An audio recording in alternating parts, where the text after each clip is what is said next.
صلی علی محمد وعلی محمد رحم اللہ من قرأ الفاتحہ بسم اللہ الرحمن الرحیم الحمد للہ رب العالمین اعوذ باللہ السمیع العلیم من الشیطان اللعین الرجیم حسبنا اللہ ونعم الوکیل نعم المولا ونعم النصیر بسم اللہ الرحمن الرحیم الحمد للہ الذی ہدانا لہذا وما كنا لنهتدي لولا ان هدانا الله لقد جاءت رسل ربنا بالحق والصلاة والسلام والتحية والإكرام على أشرف الأنبياء والمرسلين مولانا ومولا الكونين جد الحسن والحسين أبي القاسم محمد اللهم صل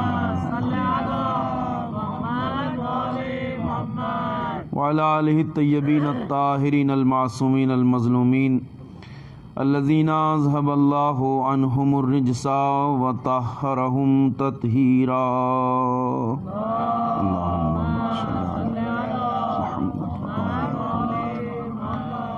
ولعنۃ اللہ الدائمۃ الباقیۃ الابدیۃ علی اعدائہم وقاتلیہم وغاصبی حقوقہم اجمعین من الآن إلى قیام یوم الدین اما بعد فقد قال رسول اللہ صلی اللہ علیہ وآلہ وسلم فاطمۃ بضعۃ منی من آذاها فقد آذانی. صلوات پڑھیں بر محمد وآل محمد.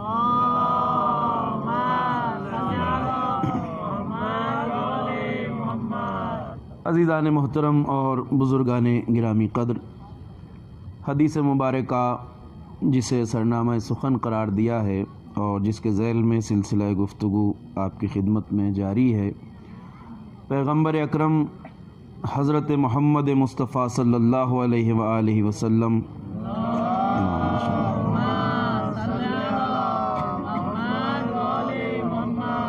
آپ نے اپنی اس عظیم المرتبت بیٹی خاتون جنت سیدۃ النساء العالمین حضرت فاطمہ زہرا کے تعارف میں جو اہتمام کیا، انتظام کیا، امت کو عظمت فاطمہ سے آگاہ کیا، واقف کیا، اس کے سلسلے میں میں نے آپ کی خدمت میں کل عرائض پیش کیے تھے اور یہ بات عرض کی کہ جس شخصیت کا اس طرح پیغمبر نے تعارف پیش کیا ہو امت کے سامنے مجمع اصحاب میں، جس کے فضائل کو بیان کیا ہو، جس کا عملاً احترام کر کے پیغمبر نے دکھایا ہو، وہ شخصیت بعد پیغمبر اس طرح مظالم کا شکار کیوں ہوئی ہے؟ ایک تاریخی سوال یہی ہے، اور یہ بات میں نے کل اشارتاً آپ کی خدمت میں عرض کر دی تھی کہ سیدہ زہرا پر ظلم اس لیے ہوا ہے کہ آپ ظلم کے خلاف، ناانصافی کے خلاف، بربریت کے خلاف اور اس ظلم کے خلاف آواز اٹھا رہی تھیں جو بعد پیغمبر نظام ولایت الہیہ پہ واقع ہوا، یعنی منصوبہ پروردگار، منصوبہ الہی یہ تھا، مشیت پروردگار یہ تھی اور آج بھی ہے کہ امت اسلام کا نظام اور نظام حاکمیت، دین کا انتظام اور دین کا نظام حکمرانی ان معصوم رہبروں کے ذریعے سے چلے کہ جنہیں اللہ نے ولایت عطا کی ہے، اور ولایت رکھنے والی شخصیات کا تعارف آیہ ولایت میں اللہ نے پیش کیا ہے، جہاں ارشاد ہوتا ہے انما ولیکم اللہ ورسولہ والذین آمنوا الذین یقیمون الصلاۃ ویؤتون الزکاۃ وہم راکعون. یاد رکھو کہ بے شک تمہارا ولی، یعنی جس کی ولایت تمہارے اوپر ہے، وہ اللہ ہے، اس کا رسول ہے، اور وہ صاحبان ایمان ہیں جو نماز کو قائم کرنے والے ہیں اور حالت رکوع میں زکوٰۃ دینے والے ہیں. شان نزول آیہ کریمہ کی جو تفسیروں کی کتاب میں درج ہے، جس کا کوئی انکار نہیں ہے، وہ وہی واقعہ ہے جب مولائے کائنات حضرت امیر المومنین علی ابن ابی طالب علیہ السلام نے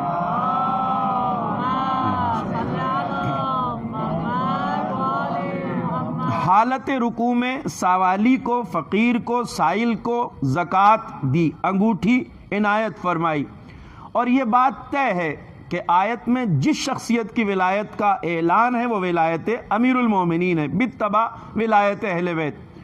اور میں نے یہ آپ کی خدمت میں عرض کیا کہ حیات پیغمبر میں کوئی مقام ایسا نہیں ہے، کوئی اہم موقع ایسا نہیں ہے، چاہے وہ جنگ کا موقع ہو، چاہے صلح کا موقع ہو، چاہے سفر کا موقع ہو، چاہے حضر کا موقع ہو، چاہے تنہائی میں ہو، چاہے مجمع اصحاب میں ہو، کوئی موقع حیات پیغمبر میں ایسا اہم نہیں آیا جہاں آپ نے اپنے بھائی امیر المومنین کی خلافت، وصایت اور ولایت کا اعلان نہ کیا ہو.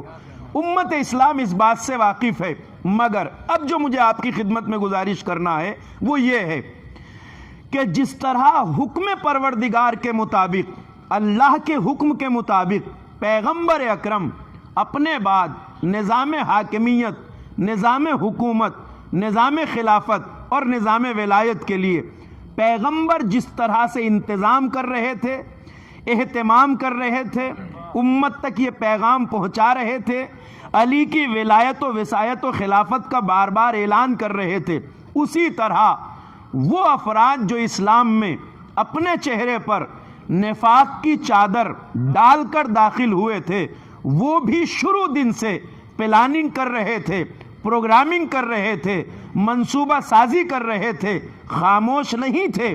انہوں نے اپنے چہروں کو اسلام کی نقاب میں چھپا لیا تھا، مگر پیغمبر کی حیات میں پیغمبر کے منصوبے کو ناکام کرنا ان کے بس کی بات نہیں تھی. اس لیے کہ فتح مکہ تک، فتح مکہ جو پیغمبر کی زندگی کے آخری سالوں میں ہوئی، مکہ فتح ہو گیا، انہوں نے بدر سے لے کر خندق تک اور خندق سے لے کر صلح حدیبیہ تک کے موقع تک انہوں نے ہر کوشش کی پیغمبر کا مقابلہ کرنے کی، مگر پیغمبر کی، آپ کے کردار کی عظمت کو، کردار کی طاقت کو، آپ کی تبلیغ کو، آپ کے مشن کو روک نہیں پائے. انہوں نے یہ دیکھا کہ اب جس پیغمبر کے ہم مشن کو ناکام نہیں بنا پا رہے ہیں، اب یہ کرنا ہوگا کہ چہرے پر اپنے نقاب ڈال کے اسلام میں داخل ہونا ہوگا. یہ طبقہ اسلام میں داخل ہوا اور پہلے دن سے انہوں نے منصوبہ سازی کی. منصوبہ سازی اس لیے کہا جائے گا اس سلسلے میں کہ انہوں نے اتنے اعلان پیغمبر کو سنا تھا. میرا ایک سوال ہے امت مسلمہ سے کہ آپ پیغمبر کی زندگی کے جس موقع پر بھی اعلان دیکھے رسول اللہ کا، وہ یہی ہے، لوگوں یہ میرا بھائی علی ہے، یہ میرا وصی ہے، میرا وزیر ہے، میرا جانشین ہے، میرا خلیفہ ہے. اگر پیغمبر علی کی خلافت کا اعلان کریں تو مجھے امت بتائے کہ رسول اللہ کو اس کے علاوہ کیا کہنا چاہیے جس سے یہ ثابت ہو کہ علی خلیفہ رسول اللہ ہیں. خلیفتی میرا خلیفہ، وصی میرا وصی، وزیری میرا وزیر، ولی میرے بعد مومنوں کا ولی. ہر لفظ تو پیغمبر نے استعمال کیا ہے. اور کس طرح پیغمبر امت کو بتاتے کہ علی میرے بعد خلیفہ ہیں. اس لیے میں نے کہا تھا مکہ اور مدینہ دونوں اسلامی شہر، اور اس وقت تک جتنے لوگ اسلام کے دائرے میں آ چکے تھے ان میں سے بچہ بچہ یہ بات یقینی طور پہ جانتا تھا کہ بعد پیغمبر خلیفہ رسول علی ابن ابی طالب ہیں، ان کے علاوہ کوئی نہیں. مگر خط نفاق نے بھی، منافق چہروں نے بھی اپنی کوششوں کو ختم نہیں کیا تھا. اب میدان غدیر کے اس اعلان کے بعد جب پیغمبر اکرم اسی حجۃ الوداع آخری حج کے موقع پر مسلمانوں کو یہ بتا چکے تھے کہ مسلمانوں اب میرا جانے کا وقت قریب آ چکا ہے، اور پیغمبر کو جب یہ بیماری لاحق ہوئی، آپ دیکھیے وہیں سے خط نفاق نے جب دیکھا پیغمبر بیمار ہو چکے ہیں، مرض میں مبتلا ہو چکے ہیں، اور یہ کوئی معمولی مرض نہیں ہے پیغمبر کا حیات پیغمبر کے آخری دنوں میں، اور یہیں سے خط نفاق نے اپنے چہرے کو نمایاں کرنا شروع کر دیا. ایک سوال بہت بڑا ہے، یہ مدینہ جو اصحاب سے بھرا پڑا تھا، یہ مدینہ جو اصحاب سے پٹا پڑا تھا، یہ مدینہ جہاں پیغمبر کے انصار بھی تھے، مجاہدین بھی تھے، مہاجرین بھی تھے، مکہ سے جو لوگ رسول اللہ کے ساتھ آئے تھے مہاجرین، مدینہ کے خود رہنے والے جنہوں نے پیغمبر کی مدد کی اور پیغمبر کو مدینہ میں پناہ دی، وہ انصار پورے قبیلے آباد تھے اس شہر میں. آخر بعد رسول اللہ اتنی بڑی جماعت اصحاب خاموش کیوں رہ گئی؟ حق کا اعلان کیوں نہیں کیا؟ ان کی زبانیں کند کیوں ہو گئیں؟ تلواریں زنگ آلود کیوں ہو گئیں؟ پیغمبر اکرم کے ان جانثار صحابہ کی جانثاری کے جذبے کو کیا ہوا؟ ان کی تلواریں اور ہمتیں کیوں ٹوٹ گئی تھیں؟ کیوں یہ فاطمہ کے حق کے لیے آواز نہیں اٹھا رہے تھے؟ کیوں یہ علی کے حق کے لیے آواز نہیں اٹھا رہے تھے؟ ہم اصحاب پیغمبر کا احترام کرتے ہیں اس لیے کہ اصحاب پیغمبر میں ایسے ایسے صحابہ تھے رسول اللہ کے جن کے بارے میں خود امیر المومنین نہج بلاغہ میں فرماتے ہیں رسول اللہ کے ایسے ایسے جانثار صحابی تھے کہ جب وہ میدان جنگ میں جنگ کے لیے جایا کرتے تھے تو اپنے عزیزوں سے، اپنے گھر والوں سے، اپنے اہل و عیال سے یہ تاکید کر کے جاتے تھے، یہ تاکید کر کے جاتے تھے کہ دعا کرنا کہ اللہ میدان جنگ میں مجھے شہادت کا درجہ نصیب فرمائے۔ جن میں جان فدا کرنے کا جذبہ تھا اب ان کے جذبات مردہ کیوں ہو گئے تھے؟ آج کی اس خطاب میں آپ کی خدمت میں یہی بات عرض کرنا چاہتا ہوں، ہمتیں ٹوٹ کیوں گئی تھیں؟ حوصلے پست کیوں ہو گئے تھے؟ شجاعت بزدلی میں تبدیل کیوں ہو گئی تھی؟ تلواریں زنگ آلود کیوں ہو گئی تھیں؟ یہ اسلام کے لیے کھچی ہوئی تلواریں نیام میں کیوں چلی گئی تھیں؟ اس کے لیے یہ جو منصوبہ سازی ہے اس کی بہت بڑی دخالت ہے۔ سن لیجئے اس تاریخی گفتگو کو، باقی باتیں آئندہ کی گفتگو میں کروں گا۔ پیغمبر اکرم کی حیات طیبہ کے آخری لمحات سے خط نفاق نے اپنا چہرہ جب سے نمایاں کرنا شروع کیا، انہیں منظم طور پہ مدینے کو ڈرایا گیا۔ ایسا نہیں ہے کہ مدینہ خود بخود ڈر گیا ہو، ایسا نہیں ہے کہ اصحاب خود ڈر گئے ہوں۔ آج ہم سوچتے ضرور ہیں، آج ہم سنتے ضرور ہیں شہادت صدیقہ کائنات کے واقعات کو، مگر یہ واقعات کیوں پیش آئے؟ میرا بیان اس حوالے سے ہے۔ اس وقت آپ کی گفتگو، اس وقت جو آپ کے نظر سماعت یہ گفتگو ہے، اس زاویے سے سنیے گا اس کو۔ میں کہنا کیا چاہتا ہوں، اصحاب مردہ دل کیوں ہو گئے؟ ہمتیں ٹوٹ کیوں گئی؟ تلواریں کند کیوں ہو گئی؟ اس کے پیچھے راز کیا ہے؟ اب ان حالات کو غور سے سنیں گے تو بات سمجھ میں آئے گی۔ پیغمبر اکرم کی اس بیماری کے بارے میں امت والے جانتے تھے، خط نفاق کو بھی پتا تھا کہ یہ پیغمبر کی کوئی معمولی بیماری نہیں ہے۔ اس بیماری ہی سے انہوں نے اپنے نفاق کو واضح کرنا شروع کر دیا تھا۔ انہیں پتا تھا کہ پیغمبر کا وقت آخر نزدیک ہے، آپ کئی بار اعلان کر چکے ہیں، لہٰذا وہیں سے جسارتیں شروع ہوئیں۔ میں یہ کہتا ہوں کہ یہ جسارتیں بھی بہت سوچ سمجھ کے کی گئی تھیں، یہ سب منصوبے اور پلان کا حصہ تھا۔ ایسا نہیں ہے کہ بغیر پلاننگ کے کچھ ہو گیا تھا۔ بعد رسول اللہ پیغمبر کی زندگی کے آخری لمحات قرآن مسلمانوں سے کہہ رہا ہے وَمَا آتَاكُمُ الرَّسُولُ فَخُذُوهُ وَمَا نَهَاكُمْ عَنْهُ فَانْتَهُوا۔ سارے مسلمانوں نے اس آیت کو سن رکھا تھا، پڑھ رکھا تھا، قرآن کا حصہ تھا۔ رسول تمہیں جو دیں وہ لے لو، اور رسول جس چیز سے منع کریں اس سے رک جاؤ۔ قرآن کا واضح اعلان تھا۔ پیغمبر اکرم نے اپنی حیات طیبہ کے آخری لمحات جب قریب آ رہے تھے تو امت سے کہا کہ لاؤ میرے لیے قلم اور دوات لے کے آؤ۔ یہ واقعہ قرطاس ہے جس کے بارے میں آپ نے جستا جستا سنا ہوگا ضرور، مگر اس کی تفصیل یہ ہے، پیغمبر نے کہا لاؤ مجھے قلم اور دوات لا کے دو تاکہ میں تمہارے لیے ایک ایسی تحریر لکھ جاؤں، ایک ایسی تحریر چھوڑ جاؤں کہ جس کے ہوتے ہوئے تم کبھی گمراہ نہ ہو۔ اب امت کو اگر رسول اللہ کے دستے مبارک سے لکھی ہوئی کوئی ایسی تحریر مل جائے کہ جس کے بعد امت کبھی گمراہ نہ ہو ابد تک کبھی بھی، تو اس سے بڑی چیز امت کو رسول اللہ اور کیا دیتے؟ مگر یہ تحریر پیغمبر کو نہیں لکھنے دی گئی۔ منصوبہ بند طریقے سے پیغمبر کی اس تحریر کو روکنے کے لیے جسارت کی گئی پیغمبر کی بارگاہ میں، بدترین جسارت۔ آج ہم 1400 سال کے بعد بھی جب اس جسارت بھرے الفاظ اور اس جسارت بھرے خطاب، اس جسارت آمیز گفتگو کو سنتے ہیں تو کلیجہ منہ کو آ جاتا ہے۔ کہاں پیغمبر جیسی ذات، کہاں پیغمبر کے سامنے اس قدر بدسلیقگی اور پھوہڑ پن کے ساتھ جسارت اور گستاخی کی گئی۔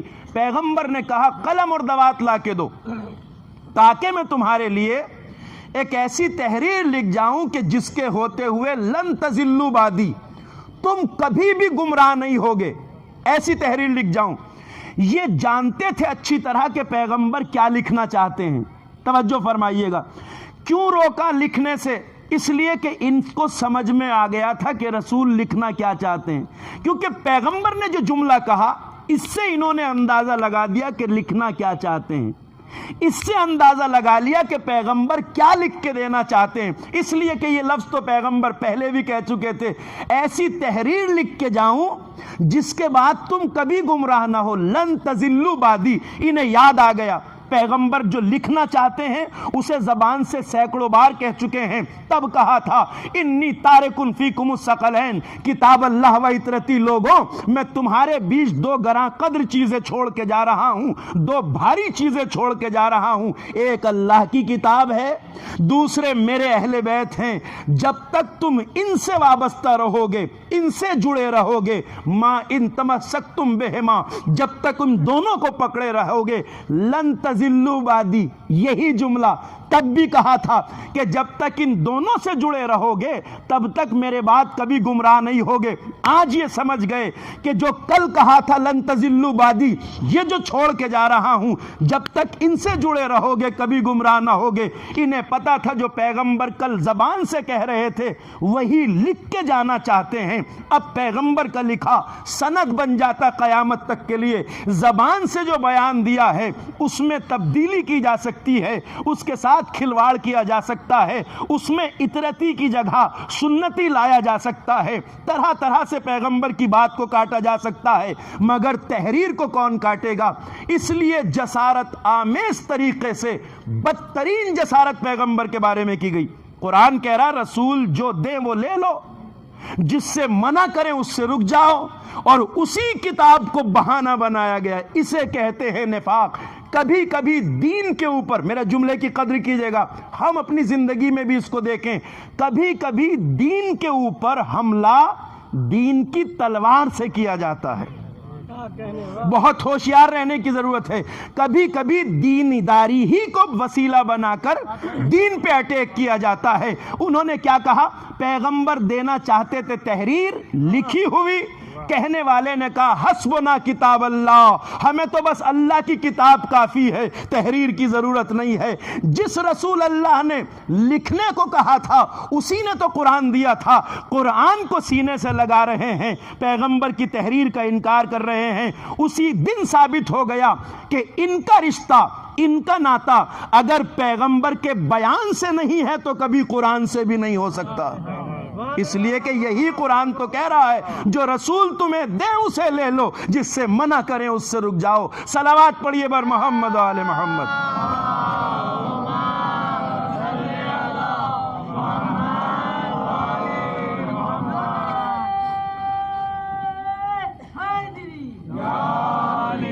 اسی دن ثابت ہو گیا تھا کہ یہ طبقہ قرآن کو جو آج سینے سے لگا رہا ہے، یہ کہہ کے حسبنا کتاب اللہ، ہمیں اللہ کی کتاب کافی ہے، پہلے ہی دن بتا دیا کہ یہ قرآن کو صرف بہانے کے طور پہ استعمال کر رہے ہیں، وگرنہ یہی قرآن تو عظمت پیغمبر کو بیان کر رہا ہے، یہی قرآن تو عظمت رسالت کو بیان کر رہا ہے، یہی قرآن تو اطیعوا اللہ و اطیعوا الرسول کہہ رہا ہے۔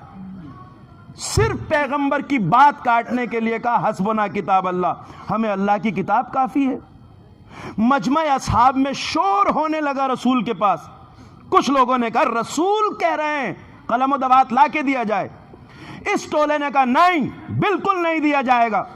اور جب یہ بات آگے بڑھنے لگی، توجہ فرمائیے گا، تاریخ پڑھ رہا ہوں آج، صرف میں تاریخ پڑھوں گا آپ کے سامنے، جو کچھ بیان ہے پیغمبر اکرم کے درمیان، وہیں پہ جہاں سارے اصحاب موجود ہیں، رسول لیٹے ہیں بستر پہ، بیمار ہیں، یہیں پہ آپس میں بحث ہونے لگی، رسہ کشی ہونے لگی۔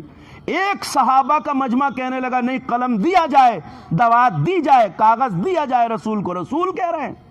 انہوں نے کہا نہیں دیا جائے۔ اللہ اکبر۔ اب تاریخ کو یہ گہرائی سے میں آپ کو بتا رہا ہوں۔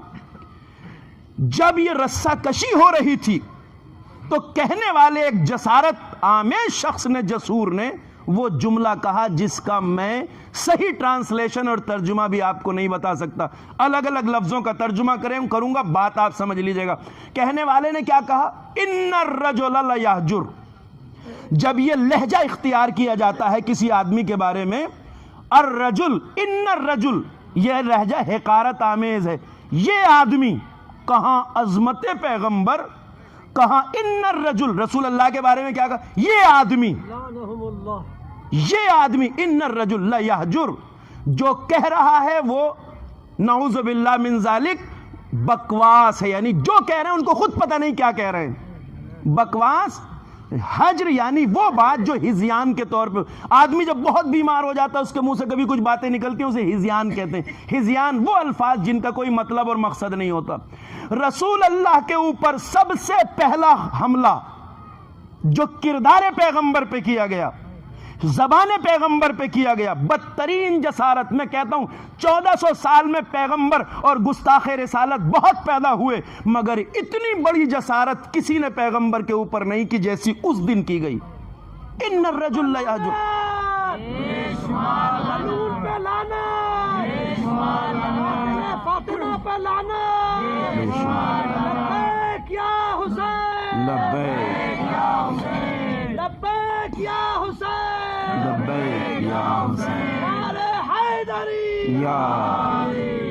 یہ وہ مدینے کے حالات ہیں جسے میں اس وقت تاریخی حوالوں سے آپ کی خدمت میں پیش کر رہا ہوں. یہ تاریخ ہے مدینے کی. اب سوال یہ ہے کہ جس ہر مسلمان کو پتا ہے اچھی طرح پیغمبر کی نافرمانی, پیغمبر کا حکم نہ ماننا انسان کو جنتی بناتا ہے یا جہنمی؟ جہنمی. پیغمبر کے حکم کو نہ ماننا انسان کو قابل تعریف بناتا ہے یا قابل لعنت؟ قابل لعنت. ہر مسلمان جانتا ہے. تو اتنی بڑی لعنت کیوں خریدی گئی اس دن؟ اتنی بڑی گستاخی کیوں کی گئی؟ اس لیے کی گئی کہ جو اصحاب یہ کہہ رہے تھے رسول کو قلم دوات دیا جائے, اس شخص نے کہا پیغمبر جو کہہ رہے ہیں ہزیان ہے. یہ آدمی ان الرجل جو کہہ رہے ہیں سب بیکار کی بات ہے, بے مقصد ہے. اس لیے ہزیان یعنی پیغمبر کا دماغ صحیح سے کام نہیں کر رہا, نعوذ باللہ من ذالک. اس لیے اس شخص نے یہ کہا کہ اگر یہ طبقہ جو دینے کی بات کر رہا ہے قلم و دوات رسول اللہ کو دے بھی دے اور پیغمبر کوئی تحریر لکھ بھی دیں, تو کل ہم یہ کہیں گے کہ وہ تو حالت ہزیان میں لکھا ہے, اور ایسی حالت میں نہ بولنے کا کوئی اعتبار ہے نہ لکھنے کا کوئی اعتبار ہے. یہ جسارت پیغمبر کی خدمت میں اس لیے کی گئی. اگر رسول اللہ کے کچھ اصحاب قلم دوات لا کے دے بھی دیتے اور پیغمبر تحریر لکھ دے تو یہ کہتے کہ وہ تو حالت ہی رسول اللہ کی ایسی تھی, نہ بولنا ان کی سمجھ میں آ رہا تھا نہ لکھنا سمجھ میں آ رہا تھا. یہ سوال کر سکتے ہیں نا آپ کہ جب لوگوں نے نہیں دیے تو مولا علی نے کیوں نہیں لا کے دے دیا؟ اللہ اکبر. سوال ہو سکتا تھا نہیں. امیر المومنین نے اسی لیے نہیں لا کے دیا کہ اگر لکھ بھی دیتے رسول اللہ تو جس طرح زبان پیغمبر پہ حملہ کیا تھا اسی طرح تحریر پر بھی حملہ کیا جاتا. صلوات پڑھیے بر محمد و آل محمد.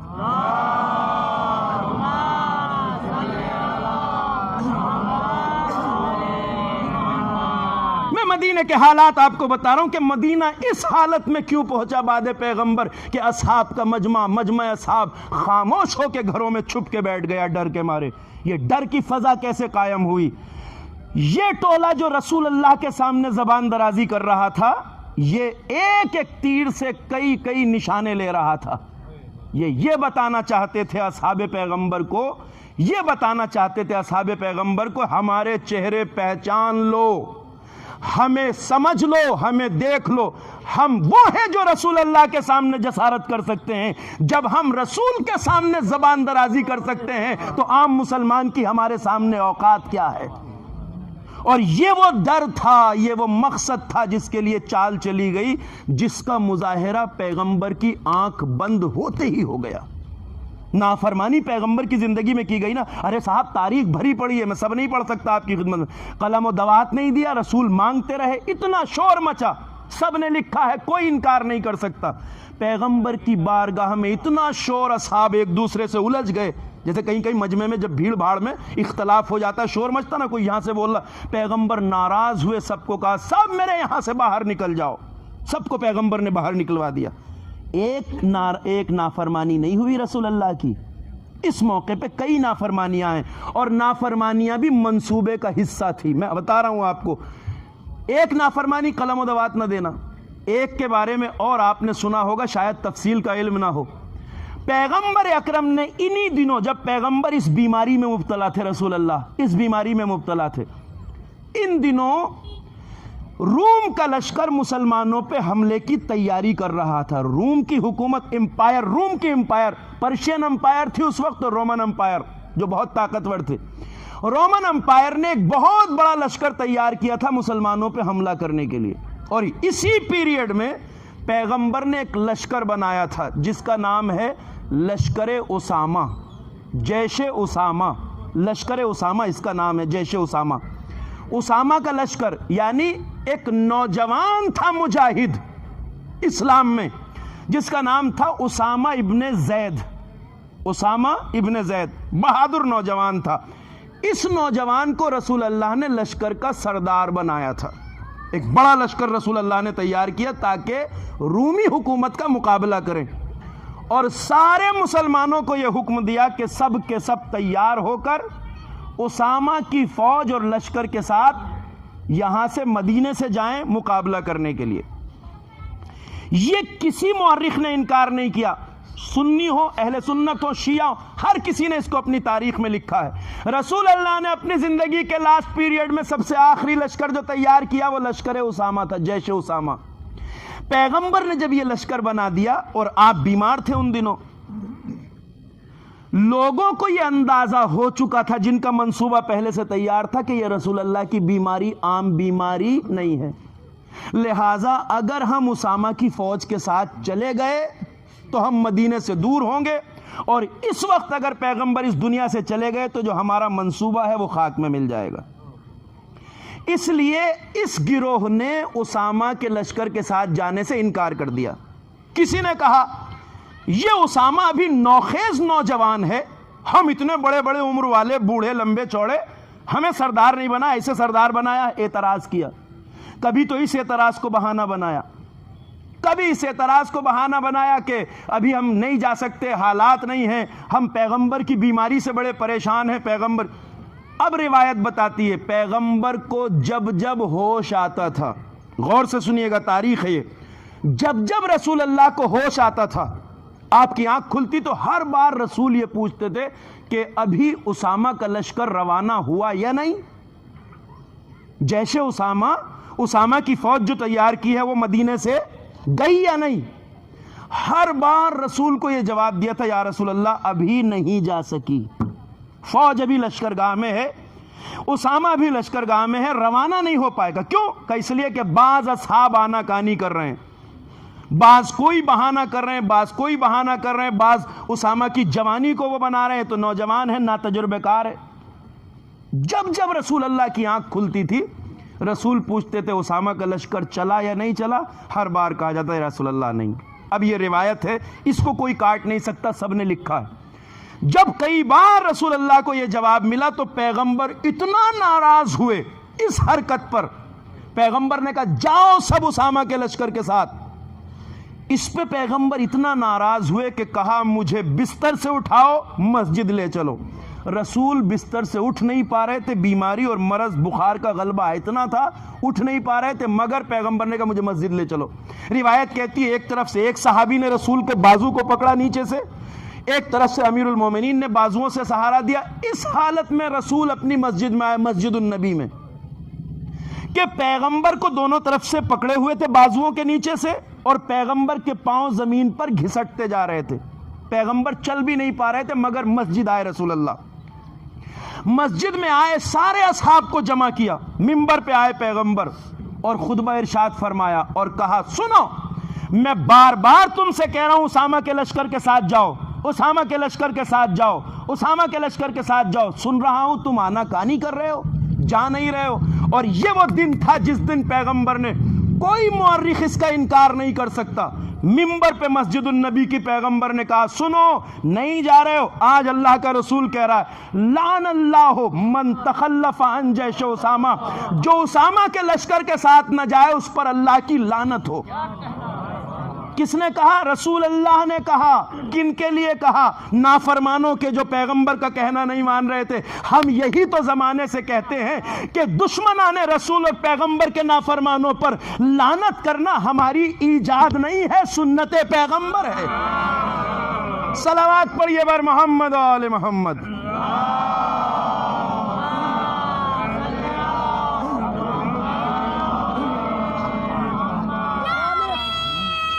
جزاک اللہ یا علی۔ مخالفان رسول اللہ پر لعنت۔ میں نے کہا یہ وہ تاریخ ہے جسے سب نے لکھا ہے، ہر مورخ نے اس واقعے کو لکھا ہے۔ منبر سے پیغمبر نے کہا لعن اللہ، اللہ کی لعنت ہو اس پر جو اسامہ کے لشکر کے ساتھ نہ جائے۔ تو لعنت کرنا نافرمانوں پہ سنت پیغمبر ہے، ہماری ایجاد نہیں۔ یہ وہ کہانی ہے ظلم کی۔ اچھا اب میں آپ سے کہہ رہا ہوں، قلم و دوات نہیں دیا رسول اللہ کو، رسول اللہ کا کہنا نہیں مانا، اسامہ کی فوج کے ساتھ نہیں گئے، کیوں کر رہے تھے یہ ایسا؟ اس لیے کہ یہ جہاں پیغمبر کی نافرمانی کر رہے تھے وہیں ایک سائلنٹ میسج مسلمانوں میں منتقل کر رہے تھے۔ عام مدینے والوں کو ایک سائلنٹ میسج یہ پہنچا رہے تھے کہ ہم وہ ہیں جو رسول اللہ کی نافرمانی بھی کر سکتے ہیں، ہم وہ ہیں جو رسول کے سامنے زبان درازی کر سکتے ہیں۔ تو عام مدینے والوں کے ہمارے سامنے کیا اوقات ہے؟ لوگ اس ٹولے سے ڈرنے لگے، اور ڈر کی سب سے پہلی وجہ منصوبہ ان کا بہت مضبوط تھا۔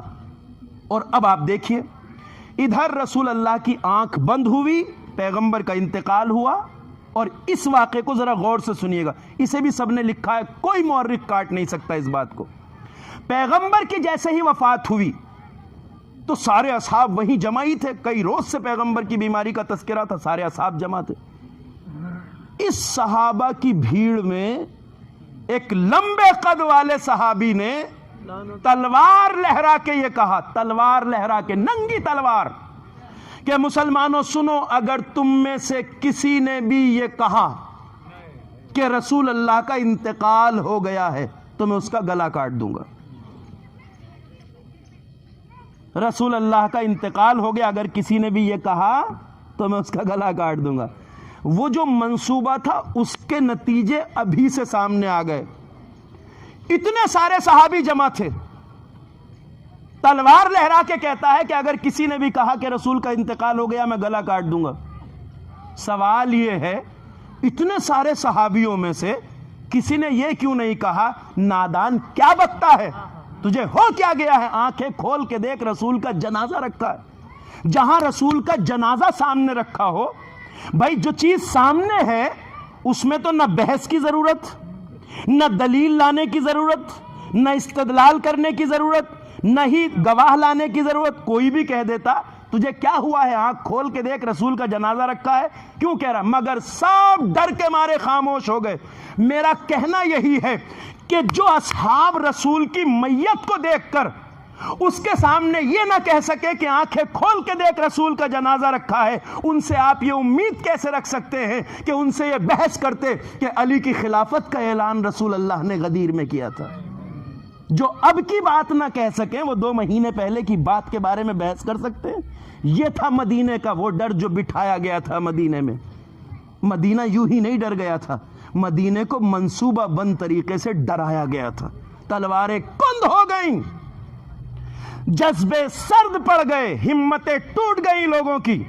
جو جرائم مدینے میں بعد رسول اللہ ہوئے ہیں اس کو ہم عشر عشیر بھی نہیں پڑھتے، چند % بھی نہیں پڑھتے جو مدینے میں بعد رسول اللہ ہوا ہے۔ اب جو رسول کا جنازہ سامنے رکھا ہے، جو لوگ یہ نہ کہہ سکے ارے کیا بکتا ہے، ذرا آنکھ کھول کے دیکھ رسول کا جنازہ، تو کہتا ہے رسول کا انتقال نہیں، آنکھ کھول کے دیکھ، کوئی بھی کہہ سکتا تھا۔ جو اصحاب سامنے کی بات نہ کہہ سکیں تو ان سے آپ یہ امید رکھتے ہیں وہ علی کے حق کے بارے میں بحث کرتے، علی کے حق کے بارے میں دلیل دیتے، علی کے حق کے بارے میں گواہ کھڑے کرتے؟ نہیں امید رکھ سکتے۔ مدینہ خوف کے مارے خاموش ہو گیا تھا۔ اس طبقے نے اپنا ہولڈ اور تسلط مدینے میں بنانا شروع کر دیا تھا۔ اگرچہ تاریخ تو سب کچھ لکھتی ہے صاحب، تاریخ بتاتی ہے یہ تلوار لہرا کے اس لیے کہا تھا کہ کوئی نہ کہے، منصوبے کے مطابق جسے پہلے لانا تھا وہ اس دن مدینے میں نہیں تھے۔ علماء تشریف فرما ہے، ان سے آپ تفصیل پوچھ لیجئے گا، ساری وضاحت میں نہیں کر سکتا۔ جسے منصوبے کے تحت لانا تھا وہ مدینے سے باہر تھے، اس لیے تاکہ جب تک وہ نہ آ جائیں رسول کے انتقال کی خبر عام نہ ہو، اس لیے اصحاب کو ڈانٹا گیا تھا، کوئی مت کہو، خاموش رہو، کوئی رسول کا انتقال ہو گیا۔ آپ کو پتا ہے تاریخ یہ بتاتی ہے کہ 3 دن تک کے لیے شہر مدینہ کو کرنٹائن کر دیا گیا تھا، پوری طرح سے بند، نہ مدینے سے باہر کا کوئی مدینے میں آ سکتا تھا، نہ اندر والا کوئی باہر جا سکتا تھا، تاکہ پیغمبر کے انتقال کی خبر عام نہ ہو، اس سے پہلے ہم اپنے کام کو کر دکھائیں۔ یہ تاریخ کا وہ حصہ ہے، مدینہ بلاک تھا 3 دن تک، آپ سمجھتے ہیں؟ اس طرح مدینے کو ڈرایا گیا، 3 دن تک مدینہ پوری طرح سے بلاک کر دیا گیا تھا، نہ کوئی آ سکتا تھا، نہ مدینے میں نہ جا سکتا تھا، تاریخ بتاتی ہے یہ، تاکہ رسول کی خبر انتقال کی عام ہونے سے پہلے ہم اس منصوبے کو عملی جامہ پہنا لیں۔ خط ولایت سے بغاوت کی گئی، خط ولایت سے، اور اس کے مقابلے میں جو کیا گیا وہ تاریخ گواہ ہے۔ اب میرا سوال آپ سے یہ ہے کہ جس شہر میں سب چپ تھے وہاں فاطمہ آواز کیوں اٹھا رہی تھی؟ فاطمہ اس لیے آواز اٹھا رہی تھی کہ فاطمہ اپنی بابا کی محنتوں کو برباد ہوتے نہیں دیکھ سکتی تھی۔ فاطمہ آواز اس لیے اٹھا رہی تھی کہ فاطمہ اللہ کے بنائے ہوئے نظام ولایت کو اس طرح مٹنے نہیں دے سکتی تھی۔ فاطمہ اس لیے آواز اٹھا رہی تھی کہ فاطمہ اپنے بابا کی محنتوں کو ضائع نہیں ہونے دینا چاہتی تھی۔ اب دیکھیں، جب کہیں پہ کوئی واقعہ پیش آتا ہے اس میں 3 طرح کے کردار ہوتے ہیں، عوام میں بھی یہی ہوتا ہے، آپ کی بستیوں میں بھی یہی ہوتا ہے، ہر جگہ یہی ہوتا ہے۔ ایک طبقہ وہ ہوتا ہے لوگوں کا جسے کوئی مطلب نہیں ہوتا کہ کیا ہو رہا ہے، یہ عام اور جاہلوں کا، سطحی لوگوں کا طبقہ ہوتا ہے، جنہیں کوئی پرواہ نہیں ہوتی کہ کون کیا کر رہا ہے، کوئی مطلب نہیں ہے، کون کس کے خلاف بول رہا ہے، کوئی مطلب نہیں ہے، کون عہدے لے رہا ہے، کوئی مطلب نہیں، کون صدر بن رہا ہے، کوئی مطلب نہیں، کون پریزیڈنٹ بن رہا ہے، کوئی مطلب نہیں۔ ایک طبقہ وہ ہوتا ہے جو لوگوں کی صلاحیتوں کو پہچانتا ہے، علم رکھتا ہے، جانتا ہے، علماء ہیں، واقف کار ہیں، انہیں پتہ ہوتا ہے کہ کون سے لوگوں کو ذمہ داری ملنی چاہیے، کن کو نہیں ملنی چاہیے، کن لوگوں کو کام سنبھالنا چاہیے، کنہیں نہیں سنبھالنا چاہیے، کون ہے جو ہمارے سماج کو، ہمارے معاشرے کو ترقی پہ لے جائیں گے، کون ہے جو ترقی نہیں کرا سکتے۔ اس طبقے کی ذمہ داری ہوتی ہے اچھے لوگوں کو ذمہ داریاں دینا اور غلط لوگوں کو ذمہ داریوں سے روکنا، ان کی ذمہ داری ہوتی ہے۔ ایک طبقہ یہ ہوتا ہے۔ مدینے میں ایک طبقہ وہ تھا جنہیں کوئی مطلب نہیں تھا کہ خلافت کسی اور کو مل جائے یا علی کو، کچھ نہیں ان کو مطلب تھا۔ ایک طبقہ ان اصحاب کا تھا کہ جو جانتے تھے کہ پیغمبر نے زندگی کے ہر مقام پہ علی کی خلافت و ولایت و وصایت کا اعلان کیا۔ اصل مجرم یہ طبقہ تھا مدینے میں۔ اور ایک فاطمہ زہرا تھیں۔ دیکھیے کیوں شہزادی نے اتنی بڑی قربانی دی، کیوں؟ سوال یہ ہے، دیکھیے کیا ہوتا ہے، جب رسول اللہ کی نبوت کے بعد خلافت پیغمبر ہے، اگر یہاں معصوم رہبر آئے گا تو چونکہ کردار سے کردار ملتا ہے، عصمت ہے، پاکیزگی ہے، طہارت ہے، آیت تطہیر کے مصداق ہے، تو جب یہ لائن کھنچے گی تو سیرت پیغمبر باقی رہے گی۔ اس لیے کہ انجینئرنگ کا بھی ایک اصول ہے کہ جب کسی سیدھی لائن کے برابر میں دوسری لائن کھینچی جاتی ہے جسے ساتھ لے کے چلنا ہے، تو ہر صاحب نظر یہ دیکھتا ہے کہ جو نئی لکیر آپ کھینچ رہے ہیں ہر دیکھنے والا اس کو نہیں پرکھ سکتا، مگر جو علم رکھتا ہے وہ پرکھتا ہے اسے، وہ جانتا ہے اگر یہ لائن جو دوسری کھینچی جا رہی ہے اس میں نوک کی برابر بھی، بال کی نوک کی برابر بھی، ناخون کی نوک کی برابر بھی ٹیڑھا پن ہوگا تو اسے یہی سیدھا کرنا ضروری ہے۔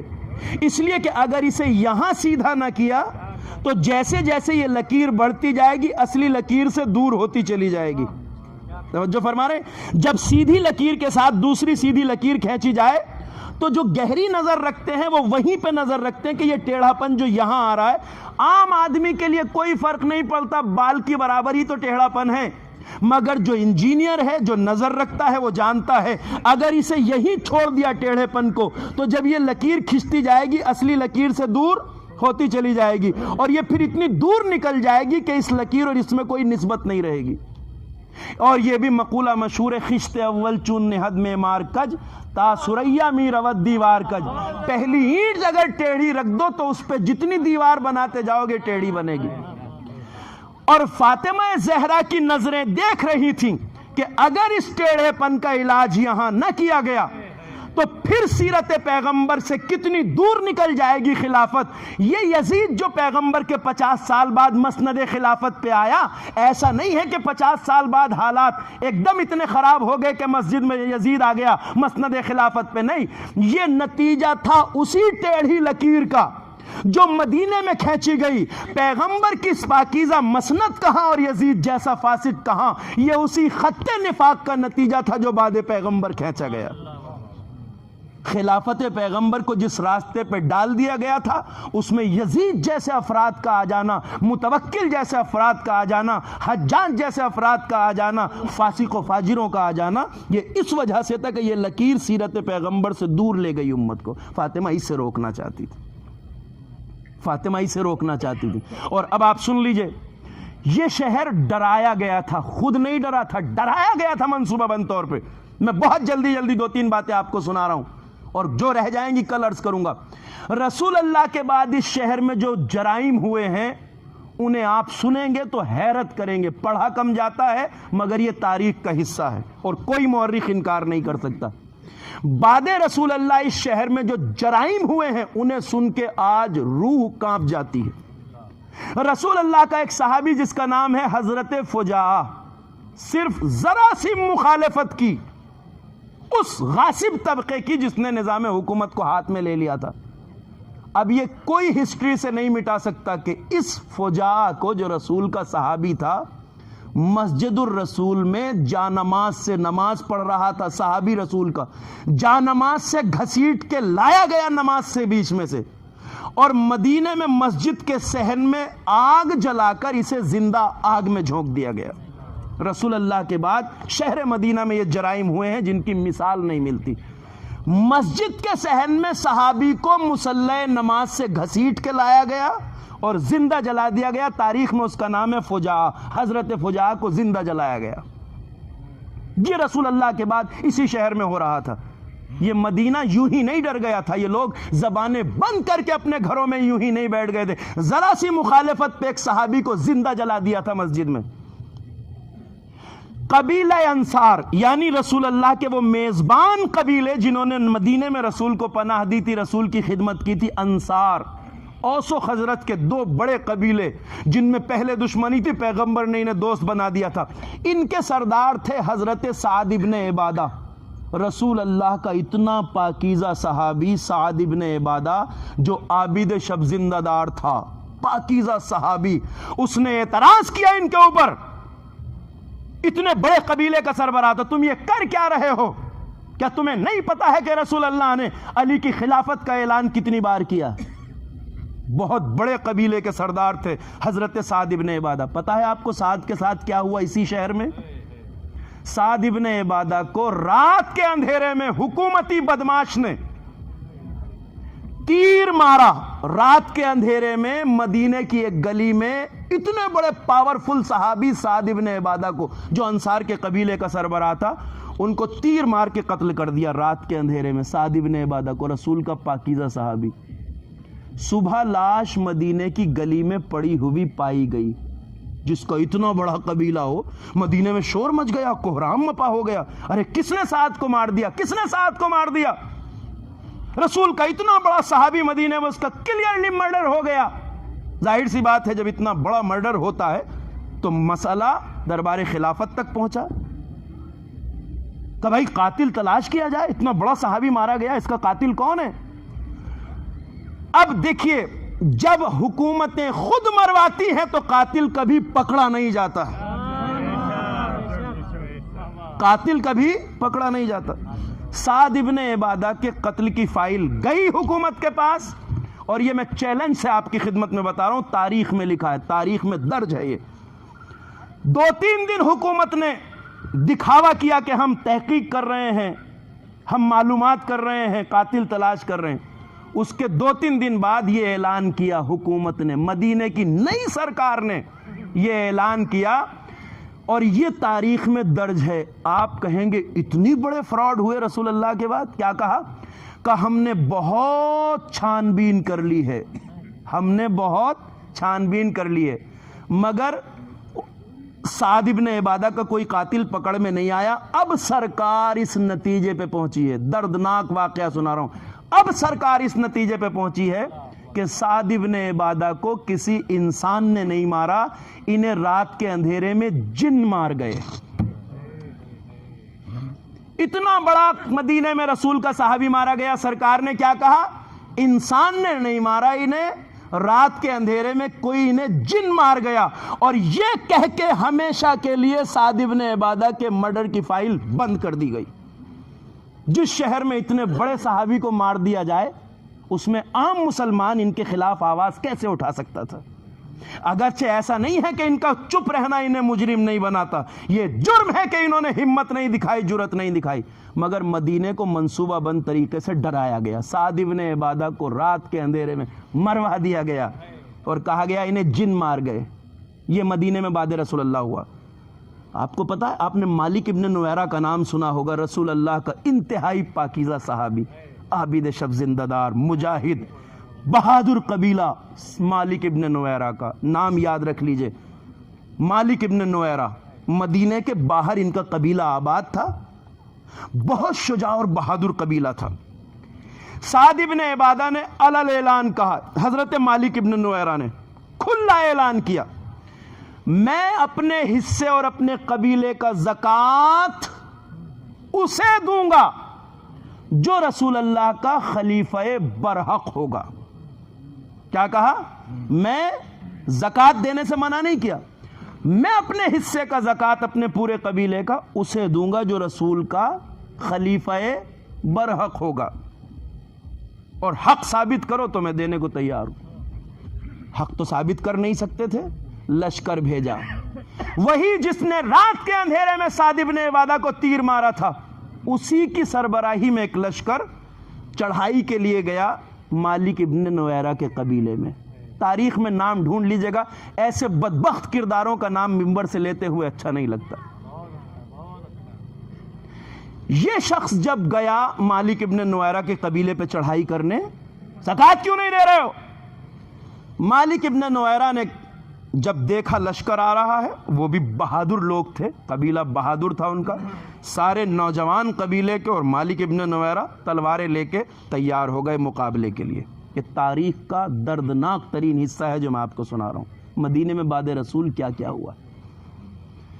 جب انہوں نے دیکھا یہ قبیلہ بھی تیار ہے جنگ کے لیے, تو اس لشکر کے سردار نے کہا, مالک ہم لڑنے نہیں آئے ہیں, ہم جنگ کرنے کے ارادے سے نہیں آئے ہیں, ہم تو بات چیت کرنے آئے ہیں. تم بھی مسلمان, ہم بھی مسلمان, مسلمانوں میں لڑائی کیسی, ہم بات کرنے آئے ہیں, ہم ٹاک کرنے کے لیے آئے ہیں, ہمارا استقبال کرو, گفتگو کریں گے, بیٹھ کے بات چیت حل کریں گے. مالک نے کہا اگر مہمان کے طور پہ آئے تو موسٹ ویلکم, آئیے. انہوں نے اپنی تلواریں رکھ دی, قبیلے میں استقبال کیا, کھانے بنوائے گئے, میزبانی کی گئی, پذیرائی کی گئی. اور رات میں جب کھانے پینے سے دعوت سے فارغ ہو کے سارا قبیلہ اپنی تلواریں اپنے اسلحے رکھ کے سب سو گئے, تو رات کے وقت اس فوج نے اس پورے قبیلے کو تہہ تیک کر دیا, بچہ بچہ مار دیا گیا اس قبیلے کا. اسی رات مالک ابن نویرہ کے پورے قبیلے کو قتل کر دیا گیا. اور یہ ساری تاریخوں میں لکھا ہے, وہ واقعات نہیں پڑھ رہا ہوں جو تاریخوں میں نہ ہو, ساری تاریخوں میں تذکرہ. مالک ابن نویرہ اور ان کے پورے قبیلے کو اس فوج نے رات میں جب تلواریں رکھ کے وہ سو گئے, پورے قبیلے کو تہہ تیک کر دیا. اور اسی رات رسول اللہ کے اس صحابی کی زوجہ کے ساتھ اس سردار لشکر نے زیادتی کی. مدینے میں کوہرام تھا, رسول اللہ کے پاکیزہ صحابی کو دھوکے سے مارا گیا, اس کی زوجہ کے ساتھ اسی رات زیادتی کی گئی. اور اب سنیے تاریخ کیا بتاتی ہے. مالک ابن نویرہ اور ان کے 12 بیٹوں کے سروں کو نوکے نیزہ پہ رکھ کے پورے شہر مدینہ میں پھرایا گیا. جس شہر میں اتنے اسٹرانگ قبیلے کے سردار کے سروں کو پھرایا جا رہا ہو, وہ مدینے والے ڈر کے مارے چپ کیوں نہیں ہوں گے؟